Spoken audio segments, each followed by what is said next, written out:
Hello and welcome to the Grad Dialogue. My name is Jiten Shah. I'm the Executive Director, Grad Office. And this month, we're going to talk about the stand against child abuse. This is the month of April that we all celebrated that to have more awareness. But that comes from the community collaborations for children. And that's why I have two guests. We have Kristy Clark from Grad Office, along with Linda Wahl from the District Health Department. Welcome, both of you. Thank you. Just to give a brief intro, Kristy has been with the Grad for 14 years. She began as an aging case manager, then the lead case manager, and now she's also the program manager for the community collaborations for children. Kristy has a degree in social work from Berkshire University and also had some additional studies at the community college. Linda, and again, welcome Linda on the job and on this show, has been with the District Health Department, I believe, since 1999. 97. 97, wow. It's great. It's almost, 21 years, so. And she has been as a supervisor for the Building Stronger Families since 2002, and which is the 7-county project for the grad counties. And she also has a degree in social work from Berkshire University and has been, I would say, the key partner with Grad for the community collaborations for children. That's a wonderful. That's a great way to put it. That's a great way to put it. Okay. And again, I think we want to make sure that the CCC that we talk about, that is not just done through Grad or through District Health, but you guys have a lot of partners, and especially the families who need our support and everything else. So before we talk about the stand against child abuse, being April is the Child Abuse Awareness Month. Can you tell us about, maybe Kristy, you could, what is CCC and why, we are doing this in 7 counties for many, many years? CCC, as you had mentioned, is the Community Collaboration for Children program. We are a federally funded child abuse prevention program. We have the contract with the Department for Community-Based Services, and like you said, we subcontract with the Health Department through Building Stronger Families to provide our in-home services to our families. We are able to serve all families that we are able to in 7 counties that we serve in the Grad area. So really, like I said earlier, Grad gets the funding. You mentioned the federal funds for CCC, but we get the funds, but we rely on the people who are the talents and expertise, and that's where the District Health comes in and where the Linda comes in. So Linda, this is something that you guys implement for 7 counties.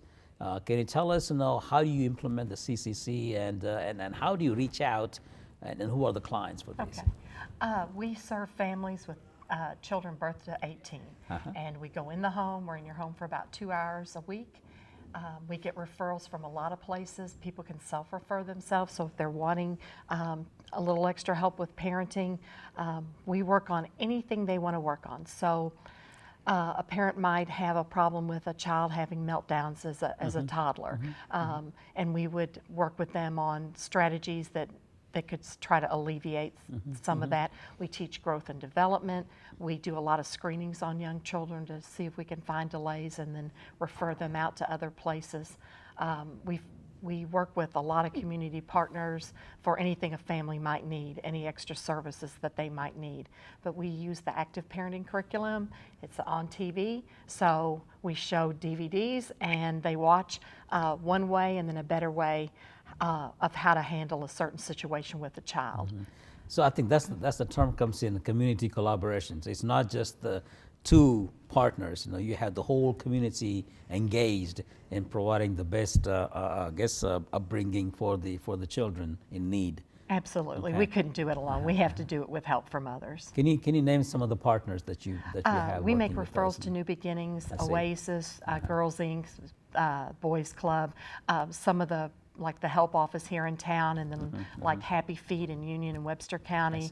So whatever the family needs, mental health services, we definitely refer to for that. Now, I know we hear some of the programs that directly deals with the children. You mentioned about some children having some challenges, either in the school or at home and all those things, and you provide the training or the upbringing and everything else. But it isn't also important enough that we reach out to the parents, teach them how to, Oh, that's who okay. I'm teaching. I'm I see, teaching the I see. parents Okay. so that they can work with their children. The children are always present, but we're teaching the parents new coping skills, new discipline skills, new ways to listen and communicate with their families more effectively, so that families can live together happier and healthier and safer. Oh, okay. Now, how does it tie? You mentioned in your introduction that you are heading the building stronger families as one of the programs the district health is doing for the 7 counties.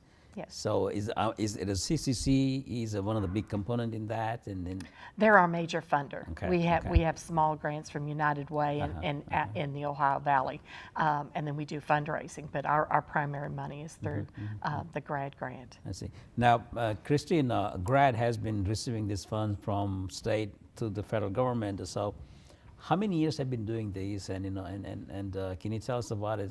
There has been the whole project going up or down, or as far as the funding and some of the challenges we had to deal with. I have been in the program for 4 years. I am aware that I know that it has been over 20 years that I'm aware of. And we do, as would any program, always, have the challenges with funding. However, we do work really hard to write a good plan, let them know what we're going to be doing with those funds and how to measure those outcomes with the families with Linda's program, as well as the regional network and providing mini grants and things like that. So we work really hard to keep that funding ongoing and are awarded that. Oh, okay. Now, since you mentioned that we've been doing this over 20 some years or so, and I'm sure that district health has been partnering with us along with other agencies.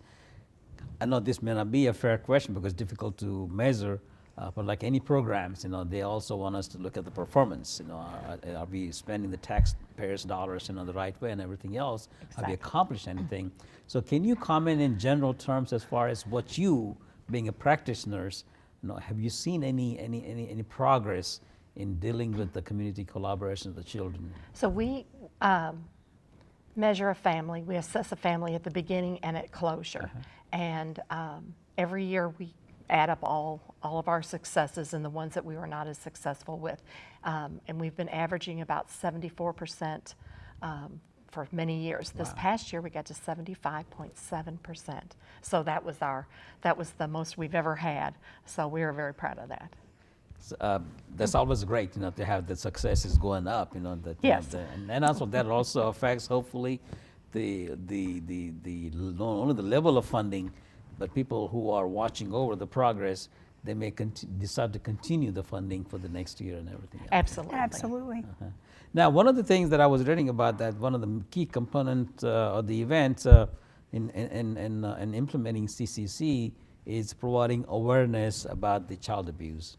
So, can you, Kristy, comment that? I know that it seems like a 1 day or 1 week. I mean, you're pretty busy in April planning for all those things. So, tell us about what is going on and then what's going to be this year. Absolutely. April is National Child Abuse Prevention Month, and so we, as a Community Collaboration for Children Regional Network, which is a network of community partners in the 7 counties, that we meet and collaborate together on what we would like to do outreach and bring awareness during the month of April to coincide with National Child Abuse Prevention Month. And so this year, which is an annual event, we are doing the Stand Against Child Abuse. It has grown every year. Last year, we had nearly 1,000 attendees, and we are hoping to grow that this year.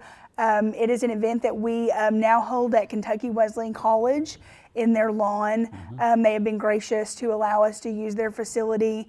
We invite all nonprofit agencies who would like to attend to have a booth there and to bring any products and resources and services they may have for families, to do as an outreach to give families information they might need that would be helpful to them, whether it be services or any, like she said, mental health services, anything that they might need to better their life. We also have activities for the kids during that event. Do we know the date for this year's in April? Yes, sir. It is Thursday, April the 12th. April the 12th. And it is okay. from 4:30 to 7 p.m. at Kentucky Wesleyan College. Is that the time that everybody lines up on the Wesleyan side on the Frederica Street and there's a honk the horn when you pass through that, and I see the beautiful balloons and I remember the time we used to have this years ago, I guess with the Texas gas lawn or something early years, but now, like you said, it's got so big. There are some clowns and the face painting and rides and just kind of Bounce houses. Bounce houses, yes. So it's not just the district health department, and the GRAD, but many other nonprofits, kind of get to that and provide those. Last year, I think there were 50 vendors, nonprofits that were there providing different activities for the kids. So how do you provide the awareness to the community as far as people? Do you provide some brochures or stickers, or how do you? Yes, it's a great realize there is there's a awareness for the child abuse because you go through that whole celebration, but how do you continue to keep that on people's mind? No, that's I'll difficult. take that. We do several things to bring about awareness. We partner, like I said, with the Department for Community-Based Services, and they are very involved in this event. We also, WBKR is there. We do the media promotions with them and bring about statistics and numbers in our region. And then we also provide different educational materials to the families about stress relief and different topics that may be prevalent, and so we do it that way. And also, with having the kids present and different things like that and stuff for them. I think this is especially for the young parents. They are so much stressed out in terms of the times and resources and everything else. And then this is technology makes it even more difficult. So it is important to provide some of the tools for them to raise a child and maybe look at that there is no potential abuse and all those things, before it gets to the point that it gets out of your hand. So, Well, we believe every parent wants to be the best that they can be, Right, and they just right. need a little help sometimes. And for the parents, there is no cost involved, or is there? No, any it's cost? free and Everything voluntary. is free. Guys, thank you very much. Linda with the district health department, I just want to commend what you guys are doing in this, along with everything else you do, because I think people, this show is shown in Davis County, but we do this with all 7 counties in different ways, and we have reached out to everyone. It's great on that respect, and great on working with us on the health planning, and it just goes on and on. I think that's a great community collaboration that we have at the GRAD, District Health, and some of the agencies. So Well, thank wish you you for best of luck inviting me. on April the 12th for the Stand Against Child Abuse, and continue on your community collaboration with children. Thank you for being on Thank the you show. very much. Hello and welcome to the GRAD Dialogue. Today we're going to talk about the homeless issues. Homeless issues is kind of, sometimes considered to be forgotten. It's not that visible like in big metropolitan area, but we do have a homeless issue, and it has been talked about for many years. And how to say that, we are proud to have our community support along with some of the cities and county that really are helping out on the homeless issue. So today I have a guest, Harry Pedigo. Harry is currently attending the West Kentucky University, Harry, and he has trying to get a bachelor's degree in social work. More importantly, Harry is a past president, the past chairman of the Ohio Valley Homeless Coalition, and right now you are the executive director of the St. Benedict's Homeless Center. So I guess what we're going to talk about is that not just about the homeless issues that is I think sometimes it's called a hidden crisis that we have, but also what you and the Benedict Center is also doing to be making some dent in the whole homeless coalition. So again, welcome on the show. But before we start on the real issues, I want to talk about. Tell us about what does it mean to have a homeless crisis or not crisis, a challenge in our community or the 7 counties, and then why people don't see that like they would see on the metropolitan areas? That's a good question, and that in Owensboro, we have a bigger issue than what we realize, and the reason you don't see it like in the metropolitan areas is because the resources we have here and the facilities that we have that aid the homeless, we really work on destigmatizing. We want to knock down barriers for these men and these women to find jobs, and in doing that, it just doesn't look the same as it would in the metropolitan area. But it doesn't mean it doesn't exist. It just means that we work really hard so that they don't have to face as many barriers. Now, you said you were the former chairman of the Ohio Valley Homeless Coalition. The big word coalition, kind of notifies there are many other partners, in the group. So can you tell us about who beside the St. Benedict's are involved in, reviewing and challenging of the homeless issues in our area? Yeah, the Homeless Council it's comprised of a lot of different organizations, either that directly serve the homeless or indirectly serve the homeless. So we have the school systems that are on board.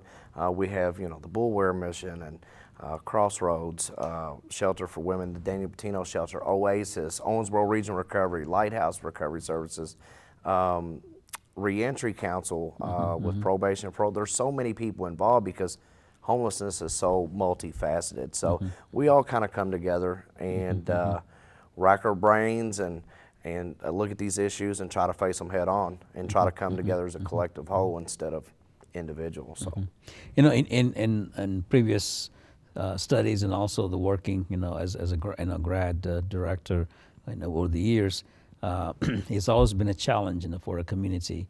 Do we have any homeless?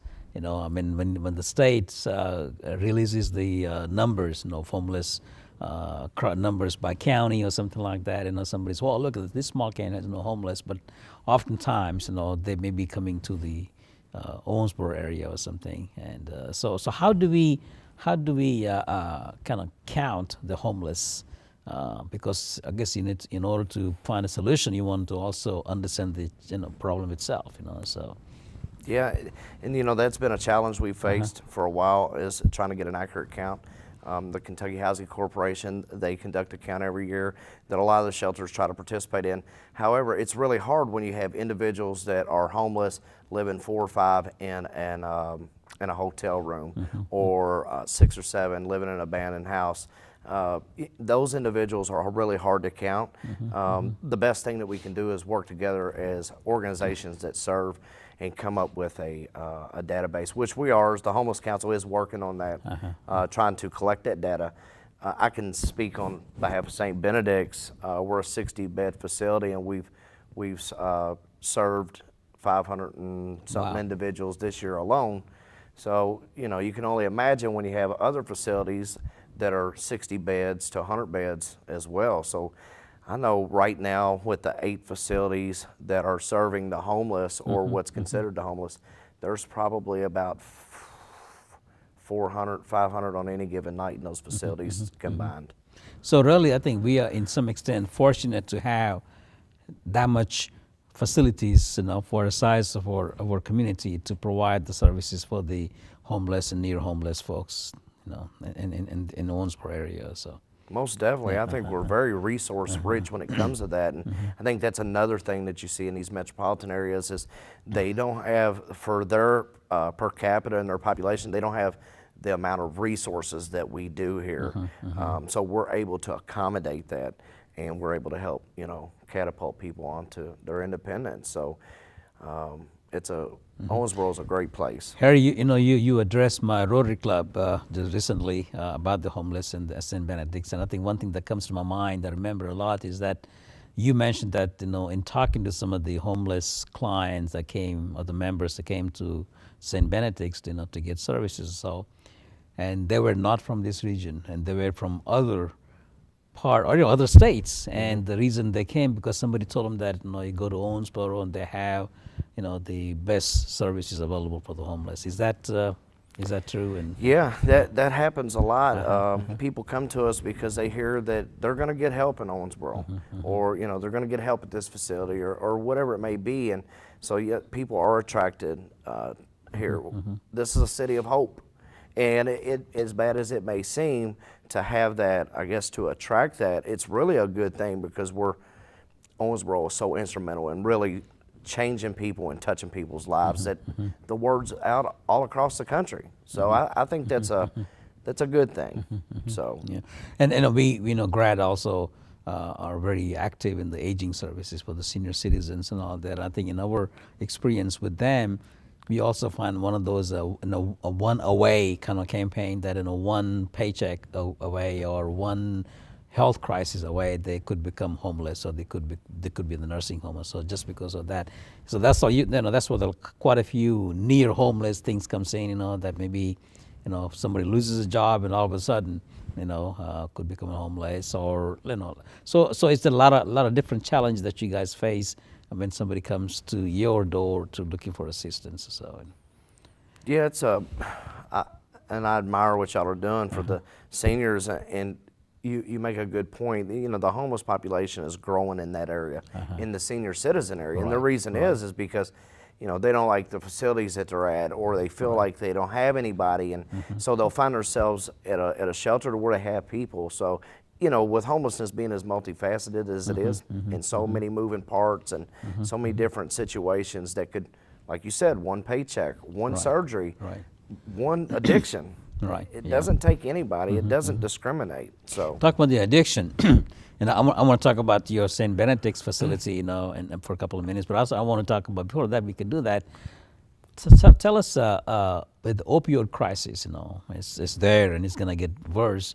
It's going to have a challenge in homelessness as well, as far as getting more people off.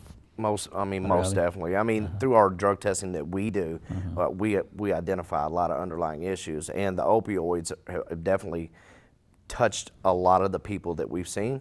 As a person in long-term sobriety myself, going on 7 years now without any substances, and a former opiate addict, I can tell you that it'll strip everything from you. Wow. And it's going to get worse. It's on the rise. So there's, we all have to do our part in being proactive and trying to face that, because it's going to happen and it's going to increase the homeless population. It already has. Yeah. Let's talk about St. Benedict's homelessness center or so. Tell us about your facility, how many people you serve. You mentioned about 60 bed. And some of the things that people may not realize, really what a day in a homeless person's life is or so. Yeah, at St. Benedict's, we're the only emergency walk-in shelter. That means you don't have to meet a criteria. You just got to be 18 years old and walk in our facility, and we're going to provide a service to you. That service first is going to be a warm bed, a warm shower, a place to do your laundry, and a place to leave your belongings so that you can begin your road to independence. Along that path, as they check in, we require them to be actively seeking employment, filing any disability claims that they need, signing up with all social services around town. And then we do random breathalyzers and random drug testing to identify issues. And then we kind of go case specific with those individuals and try to guide them and mold them and get them into the services that they need. So we work really, really hard with other organizations. That's our biggest thing. We're a voice. So really, you want to do everything possible to break the cycle or break the, That's it. Okay. And is that the day they stay there all day long, or is it just a day facility or night facility? Or? Well, it's a night facility. They check in by 6 p.m. and we are a ministry, so we provide a Bible study every night at 6 p.m. And by 8 a.m. they have to check out, unless we have a life skill class. Life skill classes are on Tuesdays and Thursdays from 8 a.m. to 9 a.m. And you mentioned earlier that at least 6 or 8 facilities in Owensboro area. You mentioned the Patino shelter and the Oasis and other homeless shelters in our area. And just your facility alone can serve 500 plus population. So you can imagine if you multiply all that, there are so many people who need their assistance for the homeless. Even the people say, I don't see people lying on the sidewalk or, begging on, all those that typically myth about the homeless folks, but that is still a serious problem that we are facing in Owensboro and in this whole 7-county region. Would you agree? I would agree. It's a very serious problem, and our community works really hard. you know, homelessness is not just the man that's on the street. Homelessness is defined as by the individual that may be leaving a facility, an institution, an individual that's seeking services at a treatment facility, or living in any place that's not meant for habitation. And that's defined by not having running water. So it's a big issue. And it's like, you know, what they say, it takes a village. So in order to solve anything, you know, in this issue anyway, it takes everybody to working together. So what can a community people or community groups or, you know, people watching the show, they want to feel like, I would like to help out, you know, volunteer, whatever. What can they do? How can they get in touch with that? Well, I just encourage them to get plugged in, to contact, you know, one of the local shelters, one of the treatment centers, and get plugged in. You know, so many people ask me, you know, how do you need money? Well, we all need money, Sure. But money's not the issue. Relationships solve so many things. They do. People just want to know that they're connected. They just want that connectedness. So, you know, get involved and give your time and your talents. And you can do it by picking up the phone, messaging any of the organizations on Facebook, visiting their website. So we're really easy to get a hold of. You can go to our Facebook or our website or call in. So just quickly, then tell us, what's the telephone number? 270-541-1003. 270-541-1003. Yes, sir. And the Facebook is? St. Benedict's Homeless Shelter. Okay, all right. So again, I know that we could talk more and more about this thing. This is this is a really important issue for the community because that affects every society, culture in our region. You know, every part of the from any stages and everything else. You know, so I want to thank you. I commend you what you're doing, Thanks. and wish you best of luck. You know. Thank you. Thanks for having me. We've been talking to Harry, Harry Pedigo, the executive director of St. Benedict's Homeless Shelter, about the homelessness and also the crisis we face in the Owensboro and Seven County region. So if you have any questions or would like to get more information, want to get more involved, please contact or visit St. Benedict's Homeless website, or and also contact their center or contact GRAD, and we can probably provide more information. Thank you very much for watching GRAD Dialogue.